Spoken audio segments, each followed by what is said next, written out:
Hello students, welcome to affairs cloud. My name is Vikas Rana. Students, हम best of the best current affairs provide करते हैं। आप हमारी application career cloud को जाके चेक कर सकते हैं, जहां पर आप इजीली आपको वेरियस कोर्सेज देखने को मिलेंगे, क्विजेज अटेम्प्ट करने को मिलेंगी, पीडीएफ्स मिलेंगी जो कि आपकी प्रिपरेशन में बहुत ज़्यादा हेल्प करने वाली हैं। हमारा जो सेशन है, हमारा जो कोर्सेज है, ये क्यों टॉप नॉच रहते हैं? क्योंकि जो हमारी एप्लीकेशंस हैं, हम यहाँ को वेराइटी ऑफ क्वेश्चंस प्रोवाइड करते हैं, वेराइटी ऑफ नोट्स प्रोवाइड करते हैं, जहाँ पर आपको कंटेंट मिलेगा both Hindi as well as English में। आपको क्या करना है, हमारी एप्लीकेशन को डाउनलोड करना है गूगल ऐप स्टोर से, जो कि आप इजीली कैरियर्स क्लाउड के नाम से सर्च करके डाउनलोड कर सकते हैं। And once you have downloaded, आपको लॉगिन करना पड़ेगा with your Gmail ID. And login करने के बाद आपको हमारी जो भी कोर्सेज हैं वो यहाँ पर आपको सारे देखने को मिलेंगे। जो भी आपको क्विज अटेम्प्ट करनी है वो देखने को मिलेगी। आपको ई बुक्स मिलेंगी, यहाँ पर पाथ मिलेंगे आपको। एंड जैसे मैंने आपको बताया, हम डेली बेसिस पे, वीकली बेसिस पे और मंथली बेसिस पे करंट अफेयर्स अपलोड करते हैं, both in Hindi as well as English language. यहां पर आप देखेंगे जो डेली बेसिस पे आपको नोट्स प्रोवाइड किए जाएंगे, फिर आप यूट्यूब पे वीडियो देख सकते हैं, उसके बाद आप आके इस एप्लीकेशन पे क्विज अटेम्प्ट कर सकते हैं डेली बेसिस पे, जो कि बहुत ज़्यादा हेल्पफुल रहने वाले हैं। सिमिलरली वीकली बेसिस पे भी आप ये करेंगे, जो करंट अफेयर्स हैं उसकी आपको पीडीएफ मिलेगी एंड आप क्विज अटेम्प्ट कर सकते हैं वीकली बेसिस पे भी, जो कि आपकी प्रिपरेशन को एक स्टेप आगे लेके जाएगा। एंड फिर ऐसे ही जो मंथली बेसिस पे आपको 100 क्वेश्चंस की इंपॉर्टेंट पीडीएफ मिलेगी, वो आप रिवीजन के लिए एक बहुत अच्छा सोर्स रहेगा आप सभी स्टूडेंट्स के लिए जो गवर्नमेंट एग्जाम एस्पिरेंट्स हैं। इसी के साथ साथ आप देखेंगे, हम बैंकिंग और इकोनॉमी के करंट अफेयर्स प्रोवाइड करते हैं आपको। हम state wise current affairs provide करते हैं, चाहे वो उत्तराखंड, उत्तर प्रदेश, त्रिपुरा, तेलंगाना, कोई भी स्टेट हो। नॉट जस्ट दिस फ्रेंड्स, इसी के साथ साथ देखेंगे हम आपको टॉपिक वाइज करंट अफेयर्स भी प्रोवाइड करते हैं, और ये टॉपिक्स बहुत ज़्यादा इंपॉर्टेंट होते हैं। टॉपिक्स देखें तो जैसे important days, national affairs, international affairs, sports, defence, science and technology, apps and web portals, name the topic, और आपको उस टॉपिक के यहाँ पे करंट अफेयर्स देखने को मिलेंगे। जो भी गवर्नमेंट स्कीम्स लॉन्च की जाती हैं, जो भी एमओयू साइंस किए जाते हैं, जो भी इंडेक्सेस एंड रिपोर्ट्स आती हैं, वो सारी हमारे द्वारा कवर की जाती हैं, ताकि स्टूडेंट को one of the best experience मिल सके करंट अफेयर्स का, और उनको इधर उधर ढूंढना ना पड़े कंटेंट, जहां पर हम आपको सारा कंटेंट एक ही जगह पे प्रोवाइड। हेलो एवरीवन, कैसे हैं आप सब? आई होप आप सब अच्छे हैं। तो दोस्तों, आज की वीडियो में हम इंटरनेशनल अफेयर्स के जनवरी मंथ के इम्पॉर्टेंट करंट अफेयर्स डिस्कस करेंगे। काफ़ी हेल्पफुल और इंटरेस्टिंग सेशन रहेगा, एंड तक बने रहिएगा, काफ़ी कुछ सीखने को मिलेगा। जैसे अगर हम इंटरनेशनल अफेयर्स डिस्कस कर रहे हैं, तो क्यों ना हम वो चीज़ें डिस्कस करें जो अभी करंटली वर्ल्ड में होने जा रही हैं। जैसे अगर हम देखें, अभी काफ़ी सारे बैंक्स की हमारी न्यूज़ आ रही है कि यूएसए में बैंक्स कोलैप्स हो रहे हैं। रीज़न क्या दिया जा रहा है? Bank run. लेकिन बैंक रन होता क्या है? बैंक रन होता है जब एक साथ आपके काफ़ी सारे जो डिपॉजिटर हैं बैंक के, वो एक साथ अपना पैसे को विड्रॉ करने लग जाए। ये क्यों होता है? या तो कोई ऐसी न्यूज़ आ जाए कि जैसे अभी बैंक फेल हो रहे हैं, तो अब क्या हो गया, एक बैंक फेल हो गया तो बाकी बैंकों को लग रहा है कि जो डिपॉजिटर्स हैं, जिन्होंने अपने पैसे इनमें जमा करा हुआ है, उनको लग रहा है कि कभी हमारा ना हो जाए, तो वो भी पैसे निकालने लग जाते हैं। तो एक के बाद ऐसा पैनिक आता है, तो जिससे आपका बैंक रन हो जाता है। और जो सिलिकॉन वैली बैंक था, उसको डूबने का वन ऑफ द रीज़न यही था, बैंक रन। क्योंकि एक दिन में वहाँ पे 41 बिलियन डॉलर की अमाउंट विड्रॉ कराई गई है, इन्वेस्ट, चाहे वो डिपॉजिटर, चाहे वो कोई डिपॉजिटर हो, चाहे वो कोई स्टार्टअप हो, चाहे कोई इंडिविजुअल डिपॉजिटर्स हो, 41 बिलियन डॉलर वहाँ से डिपॉजिट किया गए। जैसे इंडिया में लिमिट है कि आपके 5 लाख रुपए तक का अगर कोई बैंक का दिवाला हो जाता है, दिवाला निकल जाता है, कोई बैंक लिक्विडेट हो जाता है, तो 5 लाख तक का अगर आपका फंड उसमें था तो वो वापस आ जाएगा। मान लो अगर 10 लाख है तो भी आपके 5 लाख रुपए आपके वापस मिलेंगे इंश्योरेंस के अंदर। लेकिन यही अगर हम बाहर के यूएस के बैंक में देखें, तो ये अमाउंट लिमिट कैप की जाती है 250,000 यूएस डॉलर की, और वो भी इंश्योरेंस जिन्होंने करा रखी है, जो इंश्योर्ड डिपॉजिट है। और जो अनइंश्योर्ड डिपॉजिट हैं, उनकी तो बहुत ज़्यादा संख्या है जिनका कोई पैसा नहीं मिलेगा। ठीक है, और वो भी फिर सरकार पे डिपेंड करता है। इसके बाद वॉर लाइक सिचुएशन, वो तो वॉर अभी चली रही है, आपने देखा। इसके अलावा क्या न्यूज़ है? इसके अलावा न्यूज़ आ रही है कि महाराष्ट्र में, इंडिया की बात करें तो महाराष्ट्र में, इवन ऑल ओवर इंडिया आप देखेंगे कोविड के केसेस कहीं ना कहीं थोड़े हमें बढ़ते हुए दिख रहे हैं। फिर इसके अलावा अगर बात करें तो G20 के बारे में, इंडिया में G20 की प्रिपरेशंस चल रही हैं। ऑलराइट, फिर इसी के अलावा अब करते हैं फ्रेंड्स अपने कुछ इंपॉर्टेंट करंट अफेयर्स की बात। तो चलो शुरू करते हैं। फिर यहाँ पर एक और चीज़ याद रखेंगे, डोनाल्ड ट्रंप को अरेस्ट करने की बात की गई। इवन जो बाइडेन, जो कि दोनों जो कंटेंडर हैं आने वाले इलेक्शन में फॉर प्रेसिडेंट ऑफ यूएसए, इन दोनों के ऊपर केस चल रहा है। और जो बाइडेन के ऊपर तो अभी एक आरोप लगाया गया है कि चाइना की फर्म्स के थ्रू इन्होंने ब्राइब ली है, ठीक है, और Joe Biden as well as इनकी फैमिली ने।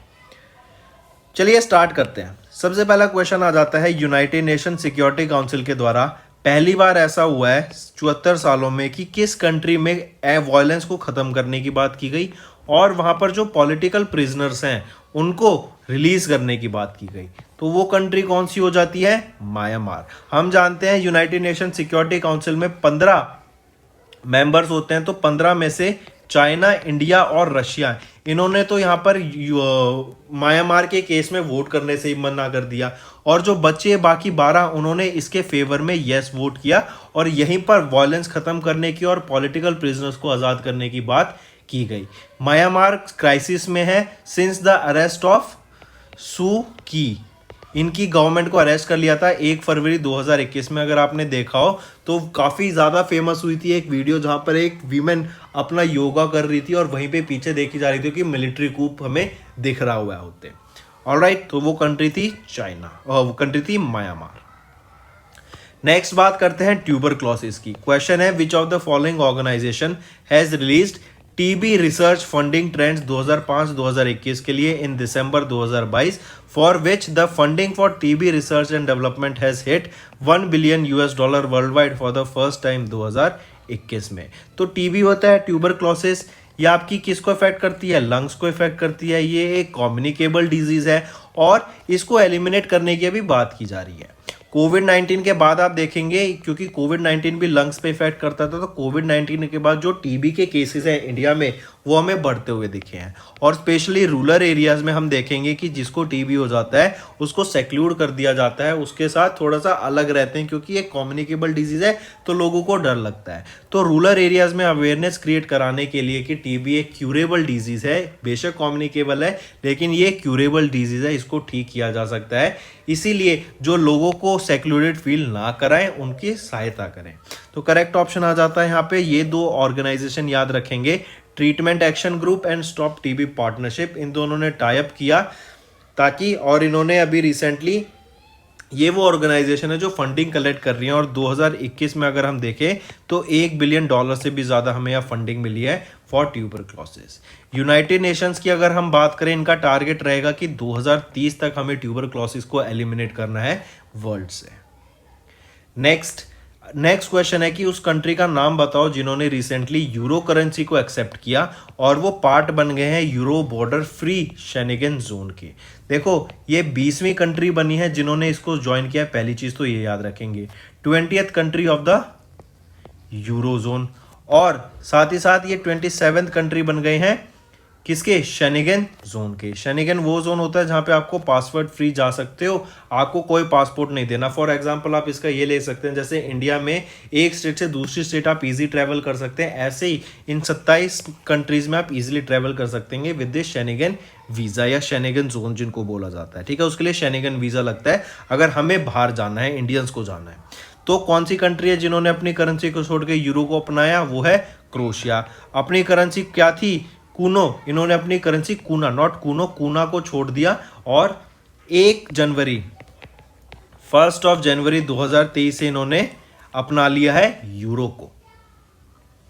नेक्स्ट है, which organisation has recently released a working time and work life balance around the world report with key highlighting that prior to कोविड-19 pandemic जो average number था ना hours per week का काम करने का पेड ग्लोबली, वो 43.9 आवर्स था पर वीक। लेकिन अगर आप देखेंगे, जब से कोविड-19 आया हमने लॉकडाउन देखा और लॉकडाउन के बाद एक सिस्टम आया वर्क फ्रॉम होम का।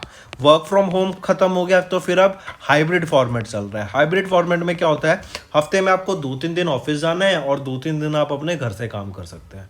तो इससे क्या हो रहा है, इसका कहीं ना कहीं आप देखेंगे पॉजिटिव इंपैक्ट भी पड़ता है, लेकिन कहीं ना कहीं इसका एक नेगेटिव इंपैक्ट भी पड़ता है work from home hybrid model का। क्या अगर हम इकोनॉमिक वाइज देखें, इकोनॉमी के हिसाब से देखें, तो देखो इकोनॉमी कैसे वर्क करती है। आप घर से काम करने जाते थे पहले, आप पेट्रोल यूज़ करते थे, आप कार यूज़ करते थे, फिर आप कहीं बीच में रुकते थे, आपने कहीं मॉल देखा तो आप मॉल पे खाने रुक जाएंगे, मतलब कमर्शियल।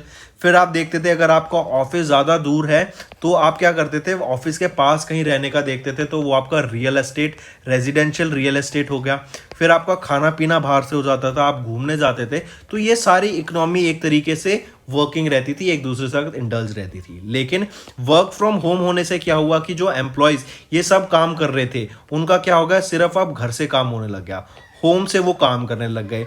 इससे क्या होगा, जो लोग पहले जाते थे, मतलब रियल एस्टेट में काफ़ी इफेक्ट पड़ेगा, कमर्शियल एस्टेट में जब वो बाहर खाना खाते थे, पेट्रोल पे यहाँ पे कितना इफेक्ट पड़ा, ठीक है। तो ये सारी चीज़ें कहीं ना कहीं कम हुई। और जहाँ पर वो काम करने जाते थे, ऑफिस स्पेस, अगर आपने देखा हो कैलिफोर्निया में बहुत सारे अभी ऑफिस स्पेस ऐसे हैं जहाँ पे ऑक्यूपेंसी है ही नहीं और काफ़ी टाइम से ऑक्यूपेंसी नहीं है, तो उन ऑफिस बिल्डिंग्स को अब रेजिडेंशियल बिल्डिंग्स में कन्वर्ट किया जा रहा है, ठीक है। रीजन बीइंग क्योंकि ऑफिस ऑक्यूपेंसी है ही नहीं, सब वर्क फ्रॉम होम कर रहे हैं।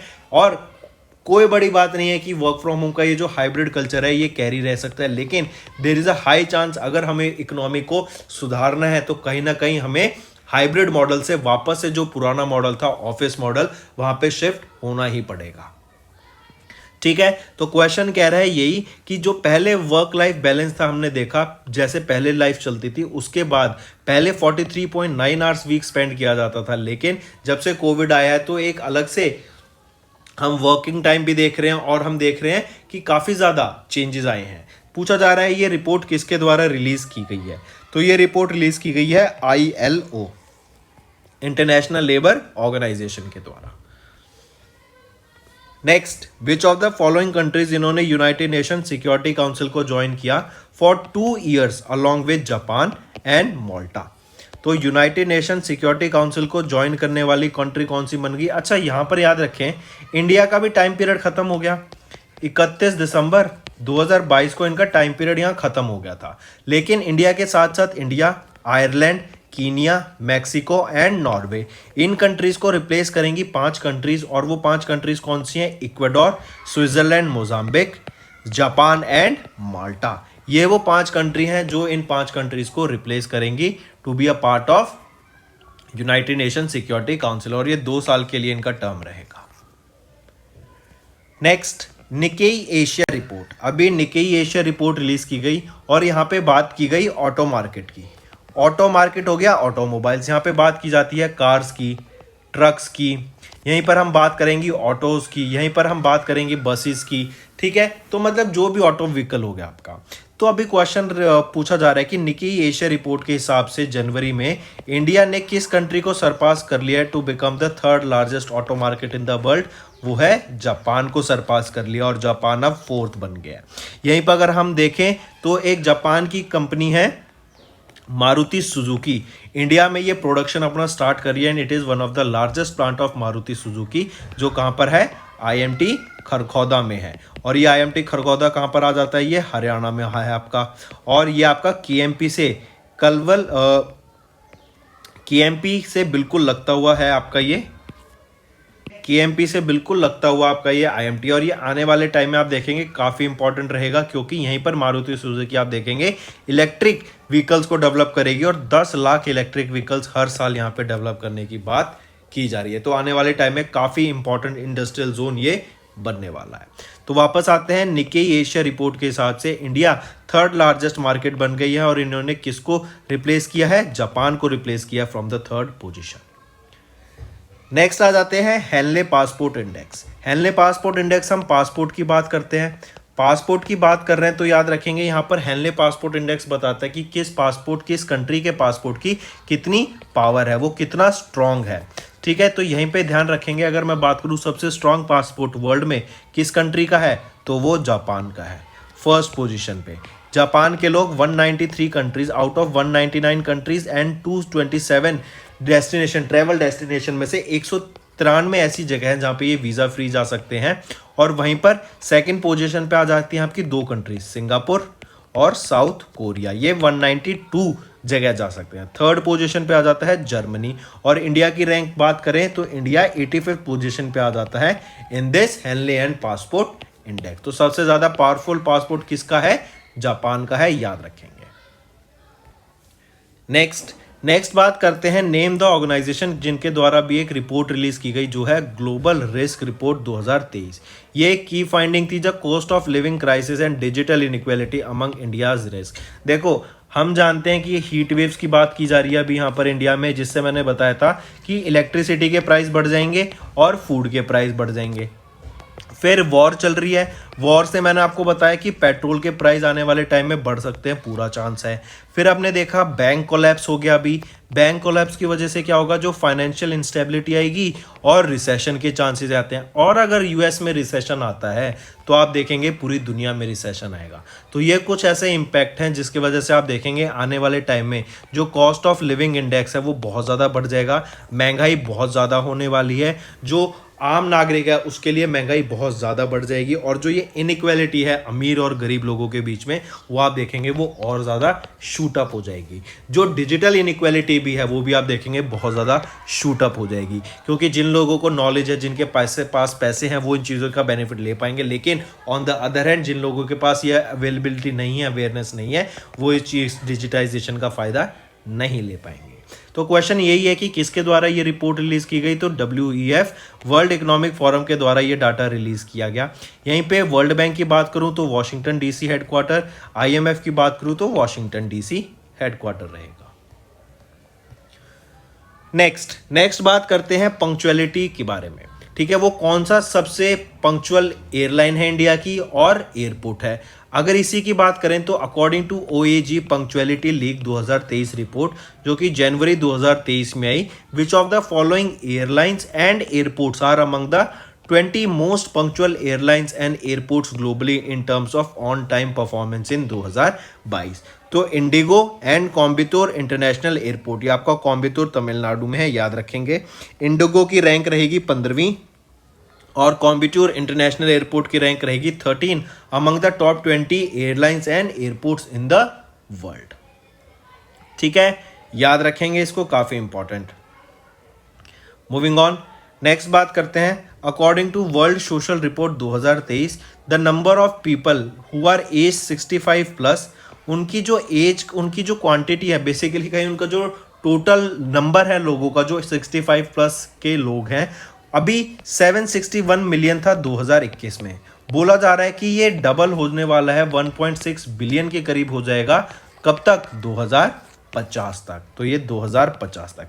इवन आप देखेंगे कि इंडिया ने सरपास कर लिया चाइना को to become the world's most populated country. कब? 2023 में। क्यों? चाइना में एक पॉलिसी आई थी कि वन चाइल्ड पॉलिसी की, इन्होंने बोला कि सिर्फ एक बच्चा होगा, लेकिन उसके कॉन्सिक्वेंसेस क्या हुए? लोगों ने बच्चे करना ही छोड़ दिए और इनकी पॉपुलेशन एक तरीके से डिक्लाइन पर है। ठीक है, तो इंडिया की 2023 में इंडिया ने सरपास किया, वर्ल्ड का पॉपुलेस्ट कंट्री बन गया है। एंड 2050 तक बोला गया कि जो एल्डरली पीपल है, 65 प्लस एज के लोग हैं, उनकी संख्या डबल हो जाएगी 1.6 बिलियन तक। नेक्स्ट आ जाता है, according to the recent data published in levels and trends in child mortality report by United Nations inter agency group for child mortality estimation, यहाँ पर बताया almost 5 million children died before turning 5, मतलब 5 साल से होने से पहले ही काफ़ी ऐसे बच्चे हैं, 5 मिलियन मतलब 50 लाख बच्चे ऐसे हैं ग्लोबली जिनकी डेथ हो गई जब तक वो 5 साल के भी नहीं पहुंचे। क्या वो माल न्यूट्रिशन हो सकता है? क्या वो डिजीज हो सकती है? अलग अलग फैक्टर्स की वजह से ये डाटा है जिसमें बताया गया कि यहाँ पर सबसे ज़्यादा चाइल्ड मोर्टेलिटी रेट रहा। 5 मिलियन से भी ज़्यादा लोग बच्चों की यहाँ पे डेथ हुई जिनकी 5 साल की भी एज नहीं हुई थी। ठीक है, तो करेक्ट ऑप्शन 3। नेक्स्ट है, किस ऑर्गेनाइजेशन ने रिसेंटली रिलीज किया नेवर फॉरगेटन रिपोर्ट, जो कि की फाइंडिंग है with that at least 1.9 million babies were still born in 2021 with more than 3/4 77% according to sub Saharan African and South Asia. Simple direct answer रहेगा, किसके द्वारा रिलीज किया गया? यूनिसेफ के द्वारा। फिर आ जाता है यूरोपियन यूनियन की बात करते हैं। EU ने रिसेंटली अभी पहला mainland orbital launch complex spaceport Esrange को लॉन्च किया है। पूछा जा रहा है ये कहां पर लॉन्च किया है, तो ये स्वीडन में लॉन्च किया गया है।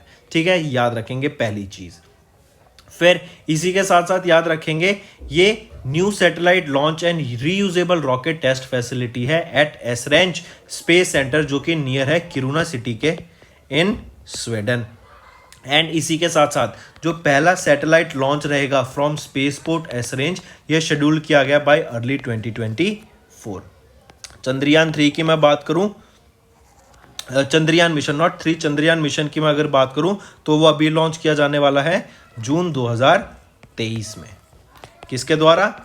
इसरो के द्वारा। उसके काफ़ी अलग अलग प्रोडक्ट्स की भी टेस्टिंग भी चल रही है, आपने मैं डेली करंट अफेयर्स में वो पढ़ा रहा हूँ। देन बात करते हैं वीसो ट्रेंड्स की, WESO। वीसो ट्रेंड क्या है? World employment and social outlook trend 2023। ठीक है, यह भी रिलीज किया गया इंटरनेशनल लेबर ऑर्गेनाइजेशन के द्वारा। ये वीसो ट्रेंड ILO के द्वारा रिलीज किया गया और यहाँ पे बताया गया जो ग्लोबल अनएम्प्लॉयमेंट ग्रोथ है ना, ये एक्सपेंड करेगी कितने % से 2023 में। तो ये 1% से एक्सपेंड करने की यहाँ पे बात की गई 2023 में, जो कि लेस देन है हाफ द लेवल्स इन 2022। जैसे मैंने बताया, अगर रिसेशन आता है तो आप देखेंगे ये ग्रोथ और कम हो जाएगी। क्यों? क्योंकि ज़्यादा जॉब लॉसेज होंगे। आपने सुना होगा अमेजॉन, मेटा, आपका गूगल, माइक्रोसॉफ्ट, ये ऐसी बड़ी बड़ी ऑर्गेनाइजेशन है जहां पर आप देखेंगे हजारों की संख्या में ले ऑफ्स किए जा रहे हैं। तो अमेजॉन ने तो अभी रिसेंटली 2-3 दिन पहले ही, या फिर शायद कल की ही न्यूज़ है, 9000 नए ले ऑफ्स को अनाउंस किया है। ये क्यों हो सकता है? क्योंकि आप देखेंगे आर्टिफिशियल इंटेलिजेंस लॉन्च किया गया है GPT, and there is a high chance ये जो GPT-4 प्रीमियम लॉन्च किया गया है, इसकी बदौलत तो आप देखेंगे आने वाले टाइम में बहुत सारे ऐसे सॉफ्टवेयर डेवलपर्स होंगे, ऐसे कोडर्स होंगे, सॉफ्टवेयर इंजीनियर्स होंगे जिनकी जॉब बहुत ज़्यादा रिस्क पे रहेगी। तो करेक्ट ऑप्शन आ जाता है यहाँ पे ऑप्शन 4। नेक्स्ट है deal room and London and partners. Deal room and London and partners, ये 2 ऑर्गेनाइजेशन है, इनके द्वारा भी एक डाटा रिलीज किया गया कि जो वेंचर कैपिटलिस्ट होते हैं, जो वेंचर कैपिटल बेसिकली यह क्या होता है, स्टार्टअप्स में जो लोग फंड करते हैं किसी के बिहाफ पर, तो ये जो स्टार्टअप्स में इन्वेस्टमेंट देखने को मिलती है, कौन सी कंट्री है जहां पे सबसे ज्यादा इन्वेस्टमेंट देखने को मिलती है? वो है USA। 234 बिलियन की इन्वेस्टमेंट हमें यहाँ पर देखने को मिली। वहीं पे अगर बात करें फिर सेकेंड पोजिशन पे आ जाता है आपका US के बाद सेकंड पोजीशन पे अगर हम बात करें तो आ जाता है आपका चाइना। चाइना में $48 बिलियन की इन्वेस्टमेंट देखने को मिली। फिर यूके में ऑलमोस्ट $30 बिलियन की इन्वेस्टमेंट देखने को मिली VCs के द्वारा। फिर इंडिया आ जाता है 4th पोजीशन पे, फिर ऑलमोस्ट $24 बिलियन की इन्वेस्टमेंट देखने को मिली। तो करेक्ट ऑप्शन आ जाता है यहाँ पर ऑप्शन 1, इंडिया की 4th पोजीशन पे आ जाता है, एंड USA यहाँ पर टॉप पे है in the terms of venture capital investment. Next, United nation general assembly UNGA, अभी इनके द्वारा अडॉप्ट किया गया एक रेजोल्यूशन जहां पे education for democracy and education for all की बात की गई। पूछा जा रहा है किस कंट्री के साथ मिलकर ये को स्पॉन्सर किया गया है, तो किस कंट्री ने? इंडिया ने UNGA के साथ मिलकर को स्पॉन्सर किया education for all and education for democracy. हम जानते हैं इंडिया में भी एजुकेशन पे काफ़ी बात की जाती है, ठीक, एंड इसीलिए अगर आपको याद हो तो NEP 2020 भी लॉन्च की गई थी अभी। यही आपकी 3rd एजुकेशन पॉलिसी है जो लॉन्च की गई है इन द टर्म ऑफ, और ये अगर टोटल पूछा जाए किसके टाइम पीरियड पे कौन थे प्राइम मिनिस्टर, तो नरेंद्र मोदी के टर्म पे इसको लॉन्च किया गया था NEP 2020। इससे पहले 1968, 1986 में आई थी और 1992 में सिर्फ एडिट की गई थी, जो सेकंड आई थी। 3rd अब अभी आई है हमारी। तो कहीं पे अगर लिखा है कि 3rd 1992 में आई थी, उसको करेक्ट कर लेना, गलत है, तब सिर्फ एडिट हुई थी। Then name the UN organisation that has recently release transforming education with equitable financing report, जहाँ पे बताया गया कि जो हम बड़े बड़ी ऑर्गेनाइजेशंस हैं, जैसे आप देखेंगे कोई भी सरकार के द्वारा, स्टेट के द्वारा, सेंट्रल गवर्नमेंट के द्वारा या स्टेट गवर्नमेंट के द्वारा काफ़ी ज़्यादा फंडिंग की प्रोग्राम्स निकाले जाते हैं, स्कीम्स निकाले जाते हैं, जहाँ पे बताया जाता है कि हम पुअर लोगों को एजुकेशन में हेल्प कर रहे हैं। लेकिन अभी एक report I transforming education with equitable financing, जहाँ पे बताया गया कि सिर्फ 16% ऐसे लोग हैं पब्लिक फंडिंग से जिनकी एजुकेशन में फ़र्क पड़ता है, and poorest 20% of the learners ऐसे हैं जहाँ पे बेनिफिट रहता है, और जो रिचेस्ट हैं 28% ऐसे हैं जो रिच बेनिफिट लेते हैं। मतलब अगर कोई स्कीम आई जा रही है तो सिर्फ 20% ऐसे ही लोग हैं जो पुअर लोग हैं जिनको जेन्युइन उस स्कीम की ज़रूरत है, और वहीं पर अगर हम देखें तो 28 से 30% लोग ऐसे हो जाते हैं जो रिच लोग उस स्कीम का बेनिफिट उठा रहे हैं। तो किसके द्वारा ये लॉन्च किया गया? ये आपका लॉन्च किया, ये स्कीम किसके द्वारा, ये डाटा किसके द्वारा रिलीज किया गया, यूनाइटेड नेशंस चिल्ड्रन फंड के द्वारा, ठीक है, यूनिसेफ के द्वारा इसको रिलीज किया गया। नेक्स्ट आ जाता है, which of the following Indian coast guard has recently sailed, 6 day का ये विजिट था टू चिटागोंग बांग्लादेश में as a part of cooperation between ICG and Bangladesh coast guard. Indian coast guard and Bangladesh coast guard के बीच में कॉपरेशन बढ़ाने के लिए ICGS Shaurya and ICGS Rajveer, ये दोनों इंडियन कोस्ट गार्ड के शिप थे जो कि 6 डे की विजिट पे थे बांग्लादेश में, ठीक है।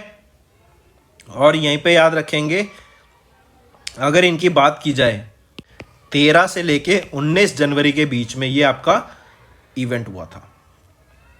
चलिए नेक्स्ट पे आते हैं, the world of organic agriculture statistics and emerging trend 2022, यह भी रिलीज किया गया जनवरी में, और यहाँ पे बताया गया इंडिया की क्या रैंक है globally in terms of expanding organic farming 2020 में, और टॉप किसने किया। सबसे पहले तो देखो, अगर मैं इंडिया की ही बात कर रहा हूँ, इंडिया में वो 100% ऑर्गेनिक फार्मिंग की कौन सी स्टेट है, 100% ऑर्गेनिक फार्मिंग, वो है आपकी सिक्किम, ठीक है। फिर इसी के साथ साथ याद रखेंगे, अगर मैं बात कर रहा हूं वर्ल्ड लेवल पर, तो जो टॉप पर आ जाती है, जो सबसे ज्यादा एक्सपेंड कर रहे हैं ऑर्गेनिक फार्मिंग में वर्ल्ड में, वो है अर्जेंटीना। अर्जेंटीना के बाद आ जाता है उरुग्वे, और उरुग्वे के बाद आ जाता है हमारा इंडिया। तो टॉप पर आ जाता है अर्जेंटीना, सेकंड उरुग्वे, और थर्ड पोजीशन पे India in terms of globally organic farming को एक्सपेंड करने के लिए। और ये report the world of organic agriculture statistics and emerging trend 2022 में रिलीज किया गया था। नेक्स्ट आ जाता है, ये हम पढ़ चुके हैं कि इंडिया ओवरटेक करेगा चाइना को to become the world's most populated nation by which year. तो अभी हमने देखा था 2023 में ही इंडिया ने सरपास कर दिया है चाइना को। नेक्स्ट बात करते हैं, अभी WHO के द्वारा एक रिपोर्ट रिलीज की गई जो थी countdown to 2023 world health organisation report on global trans fat elimination. देखो, ट्रांस फैटी एसिड, हम जानते हैं कि हम अनहाइजेनिक फूड खाते हैं, जंक फूड खाते हैं, उसमें आप देखते हैं तला हुआ भुना हुआ फूड खाते हैं, कैसा ऑयल यूज़ करते हैं, काफ़ी ज़्यादा फैट होता है उसमें, उससे लोगों का कोलेस्ट्रॉल बढ़ जाता है, एंड इससे ज़्यादा आप देखेंगे हार्ट डिजीज़ भी बहुत ज़्यादा बढ़ जाती है, स्ट्रोक के चांसेस बढ़ जाते हैं, कैंसर के चांसेस बढ़ जाते हैं, एंड आप देखेंगे तो अनहेल्दी जो लाइफस्टाइल होता है ना, उससे काफ़ी लोगों की डेथ भी हो जाती है। तो यहाँ पे यही डाटा पूछा गया है कि कितने लोगों की डेथ और इससे डिजीज देखने को मिली, तो 5 बिलियन लोगों की यहाँ डेथ या डिजीज देखने को मिली। Next, which country has invested $32 million to commercialise world's first photonic based computer. Quantum computer होते हैं, इनकी जो कॉम्पिटिशनल स्पीड होती है ना, वो बहुत ज़्यादा तेज़ होती है, मतलब बहुत सारी आपकी कैलकुलेशंस को ये विद इन सेकेंड कर सकते हैं, and very fast super computers से भी तेज़ होते हैं ये, ठीक है। तो अभी कमर्शलाइज करने के लिए वर्ल्ड का पहला फोटोनिक बेस्ड क्वांटम कंप्यूटर को अभी $32 मिलियन की इन्वेस्टमेंट की गई है। पूछा जा रहा है किस कंट्री के द्वारा ये इन्वेस्टमेंट की गई, कनाडा के द्वारा ये इन्वेस्टमेंट की गई है। कनाडा के प्राइम मिनिस्टर जस्टिन ट्रूडो के द्वारा अनाउंसमेंट की गई कि $40 मिलियन कैनेडियन डॉलर, या जो कन्वर्ट करके $32 मिलियन US डॉलर बन जाते हैं, उसको एनेबल किया जाएगा, और ये दिया जाएगा ज़नाडू क्वांटम टेक्नोलॉजीज इनकॉर्पोरेशन को, ताकि इसकी कमर्शलाइजेशन की जा सके वर्ल्ड के पहले फोटोनिक बेस्ड क्वांटम कंप्यूटर की। नेक्स्ट, यूनाइटेड नेशंस के द्वारा अभी एक स्कीम लॉन्च की गई है, स्टेम एजुकेशन प्रोग्राम, और ये स्टेम एजुकेशन प्रोग्राम एशिया में लॉन्च किया गया है सॉल्वे के साथ, जो कि एक बेल्जियम मल्टीनेशनल केमिकल कंपनी है। स्टेम क्या हो गया, science, technology, engineering and mathematics. अगर याद हो, इंडिया में गर्ल्स की एजुकेशन को बढ़ावा देने के लिए, उनको स्टेम में पार्टिसिपेट कराने के लिए भी काफ़ी ज़्यादा स्कीम्स लॉन्च की गई हैं। तो अभी वापस आते हैं कि किस ऑर्गेनाइजेशन ने यूएन की स्टेम एजुकेशन प्रोग्राम लॉन्च किया है एशिया में सॉल्वे के साथ मिलके, तो वो रहेगा आपका यूनेस्को। यूनेस्को ने अभी स्टेम एजुकेशन प्रोग्राम लॉन्च किया है सॉल्वे के साथ मिलके, कहां पर, एशिया में। यूनेस्को की बात करें तो इनका हेडक्वार्टर कहां पर है, पेरिस, फ्रांस में, ठीक है। और यहां पर एजुकेशन की बात की जाएगी, 3 साल का ये पार्टनरशिप रहेगा, और ये जो प्रोग्राम है ये एक बेसिकली इम्पैक्ट डालना चाहते हैं एनवायरनमेंट पे, जिसके लिए इनकी थीम रहेगी जो काफ़ी इंपॉर्टेंट है, थीम आप नोट करके चलेंगे, वो है sustainable living for 1 planet, sustainable living for one planet, ये आपकी थीम रहेगी। Next, which country will host the 15th BRICS summit in August 2023? 15वीं ब्रिक्स समिट को कौन होस्ट करेगा अगस्त 2023 में? वो है साउथ अफ्रीका। ये 15th एडिशन की है, याद रखेंगे। इससे पहले 5th एडिशन भी इन्होंने ही होस्ट किया था 2013 में, ठीक है। और अब वापस से ये होस्ट करेंगे आपका ब्रिक्स समिट, 15वीं ब्रिक्स समिट साउथ अफ्रीका में। ऑलराइट, ठीक है। तो 15वीं ब्रिक्स समिट 2023 की साउथ अफ्रीका होस्ट करेगा। तो ये तो हो गए दोस्तों अफेयर्स के, कुछ इंटरनेशनल अफेयर्स के करंट अफेयर जनवरी मंथ के। अब आ जाते हैं कुछ इंपॉर्टेंट रिवीजन पर। जैसे सबसे पहले मैं बात करूं, गवर्नमेंट ने अप्रूव किया नेशनल ग्रीन हाइड्रोजन मिशन को। सेकेंड फेज ऑफ सारी फेस्टिवल, जिसको विरासत बोला गया, न्यू दिल्ली में हुआ। यूपी गवर्नमेंट ने एक एमओयू साइन किया यूएई बेस्ड कंपनी के साथ वर्थ 18,590 करोड़ रुपीस। गान नगाई फेस्टिवल मणिपुर में होगा, ठीक है, सेलिब्रेट किया गया। देन गवर्नमेंट ने फॉर्म किए कमिटी टू प्रोटेक्ट लद्दाख के कल्चर, लैंग्वेज एंड एम्प्लॉयमेंट को। मध्य प्रदेश गवर्नमेंट ने लॉन्च किया chief ministers residential land right schemes को। Prime minister Narendra Modi presided over the annual general meeting of Nehru memorial museum and libra library society. First G20 meeting कहाँ पे हुई? पुडुचेरी में 31 जनवरी को। वाराणसी कैंट रेलवे स्टेशन के को अवार्ड किया गया ईट राइट स्टेशन से विद अ सर्टिफिकेशन बाय फसाए। देन गवर्नमेंट का ये तो हो गया। First meeting of youth 20 group जो G20 के अंदर ही हुई थी, गुवाहाटी में हुई। International trade fair on millets कहाँ पे ऑर्गेनाइज कराया गया? बेंगलोर में। स्पोर्ट्स मिनिस्ट्री ने फॉर्म की एक oversight committee to probe allegations in wrestling federation in India. MSME ministry ने ऑर्गेनाइज कराया national SC/ST hub conclave Mumbai में। Lieutenant governor R.K. माथुर, इन्होंने ULPIN number, unique land parcel identification number launch किया लद्दाख में। Jharkhand government ने लॉन्च किया वाटर कंजर्वेशन स्कीम फार्मर्स के लिए। अमेरिकन इंडिया फाउंडेशन ने इनॉग्रेट किया इंडिया का पहला स्टेम इनोवेशन सेंटर चेन्नई में। विशाखापट्टनम रेलवे स्टेशन की बात करें तो ग्रीन रेलवे स्टेशन सर्टिफिकेट से इनको सम्मानित किया गया। इंडियन रेलवेज ने लॉन्च किया ideal train profile. And India, north India का लार्जेस्ट फ्लोटिंग सोलर प्रोजेक्ट कहां पर रहेगा? चंडीगढ़ में। नेक्स्ट आ जाता है इंडिया इंटरनेशनल हॉकी फेडरेशन ने एक MOU साइन किया JSP फाउंडेशन के साथ for hockey development. Sports ministry hold करता है first mission Olympic cell meet outside Delhi. Asif ये पहले नेपाली क्रिकेटर बन गए to win ICC spirit of the cricket award को। इंग्लैंड के Ben Stoke and Nat Sciver, इन्होंने ICC एनुअल अवार्ड्स को जीता। एरियाना सेबलेंका, इन्होंने वीमेन सिंगल टाइटल जीता है ऑस्ट्रेलियन ओपन 2023 टाइटल को। देन नोवाक जोकोविच, इन्होंने मैन सिंगल टाइटल जीता है ऑस्ट्रेलियन ओपन का, ठीक है, और women single title Aryna Sabalenka. Then Germany ने बेल्जियम को हरा दिया। FIH men's hockey world cup 15th edition था, इंडिया में हुआ था भुवनेश्वर एंड राउरकेला में, ओडिशा में। देन इंडिया ने डिफीट किया इंग्लैंड को to win the women's under 19 T20 world cup. 5th Khelo India youth games की बात करें तो मध्य प्रदेश में हुआ, महाराष्ट्र ने यहाँ पे मेडल टैली में टॉप किया। और 3rd addition of Khelo India winter games की बात करूँ तो जम्मू एंड कश्मीर गुलमर्ग में हुआ और जम्मू एंड कश्मीर ने ही टॉप किया। नेक्स्ट, खादी फेस्ट 2023 मुंबई में हुआ। इंडिया एंड इजिप्ट ने एक MOU साइन किया कल्चरल कोऑपरेशन पर। 3rd Interpol young global police leaders programme कहाँ हुआ? रिसेंटली शायद दिल्ली में हुआ था, ये कंफर्म करेंगे। झारखंड ने लॉन्च किया first survey of migrants. India and South Africa ने एक MOU साइन किया to introduce 12 African cheetahs. Amit Shah की बात करें तो उन्होंने फाउंडेशन स्टोन ले किया for national forensic science university Karnataka में, नोट करेंगे। फिर G20 international financial architecture working group कहाँ बिगिन हुआ? चंडीगढ़ में। पहला एम्प्लॉयमेंट वर्किंग ग्रुप मीटिंग कहाँ पे हुआ? जोधपुर में।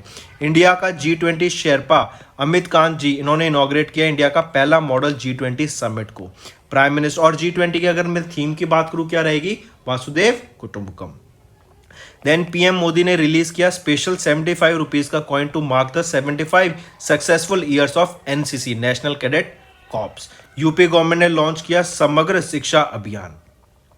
जीवन विद्या शिविर, इन्होंने ऑर्गेनाइज किया दिल्ली गवर्नमेंट स्कूल टीचर्स के लिए जीवन विद्या शिविर। ऑलराइट, तो दोस्तों ये है हमारा सेशन। आई होप आपको वीडियो पसंद आई होगी। अगर वीडियो पसंद आई और अगर आप चाहते हैं हम ऐसा सेशन डेली बेसिस पे लाते रहें तो हमें कमेंट करके ज़रूर बताइएगा और वीडियो को लाइक कीजिए, ज़्यादा से ज़्यादा लाइक कीजिए और टॉपिक वाइज वीडियोस को ज़रूर देखा कीजिए। काफ़ी अच्छा सेशन रहते हैं, बहुत कुछ सीखने को मिलता है, नई नई चीज़ें पता लगेंगी और रिविजन पर्सपेक्टिव के लिए बहुत ही ज़्यादा अच्छे रहते हैं। So that's all for the day friends, thank you and have a nice day. Friends ये हमारी वीडियो थी, आई होप आपको वीडियो पसंद आई होगी। इसी के साथ साथ फ्रेंड्स आप हमारे यूट्यूब चैनल को सब्सक्राइब कर सकते हैं, आप टेलीग्राम चैनल पे जाके हमें फॉलो कर सकते हैं। एंड इसी के साथ साथ अगर आपको कोई भी प्रॉब्लम आ रही है या तो पेमेंट में या हमारे कोर्सेज के साथ, तो आप हमें कांटेक्ट कर सकते हैं एट द नंबर 7677333862 या फिर आप हमारी मेल आईडी पे हमें मेल कर सकते हैं and I will make sure कि आपकी जो प्रॉब्लम है उसको जल्दी से जल्दी सॉल्व किया जाए। इसी के साथ साथ आप हमारे इंस्टाग्राम हैंडल affairscloud_official को फॉलो कर सकते हैं। कोड और याद रखना वो है विकास10। अगर आपको 10% का एक्स्ट्रा डिस्काउंट चाहिए तो आप विकास10 का कोड यूज कर सकते हैं, आपको क्रैक 10 के अलावा 10% का डिस्काउंट यहां पे मिलेगा। और इसी के साथ साथ अगर आपको कोई भी इश्यू आ रहा है हमारी एप्लीकेशन से रिलेटेड, वेबसाइट से रिलेटेड, या आपका कोर्स परचेज नहीं हो रहा या आपका कोर्स परचेज हो गया, पैसे कट गए हैं या कोई भी इशू आ रहा है, तो आप हमें कॉन्टैक्ट कर सकते हैं एट द नंबर 9677333862 या फिर आप मेल कर सकते हैं support@affairscloud.com पे एंड आई मेक श्योर हमारा रिप्रेजेंटेटिव आपको जल्दी से जल्दी आपको रीच करेगा एंड आपकी प्रॉब्लम को सॉल्व करेगा। That's all for the day friends. I hope you enjoyed the session and you can follow us on the YouTube channel as well as apart from YouTube channel you can go and follow us at Affairs Cloud Telegram channel.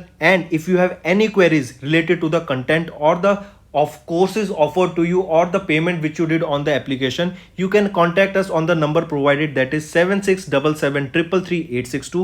Apart from this friends, you can follow us on the Facebook as well as on Instagram handle, that is affairscloud_official.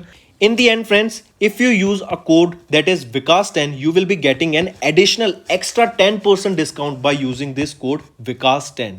Also, if you have any problem regarding the course purchase, any problem regarding to our application, you can contact us on the mobile number that is 9677333862. And if you want to mail us, you can also mail us on support@affairscloud.com and I assure you that our representative from us will be contacting you soon and resolving your issue.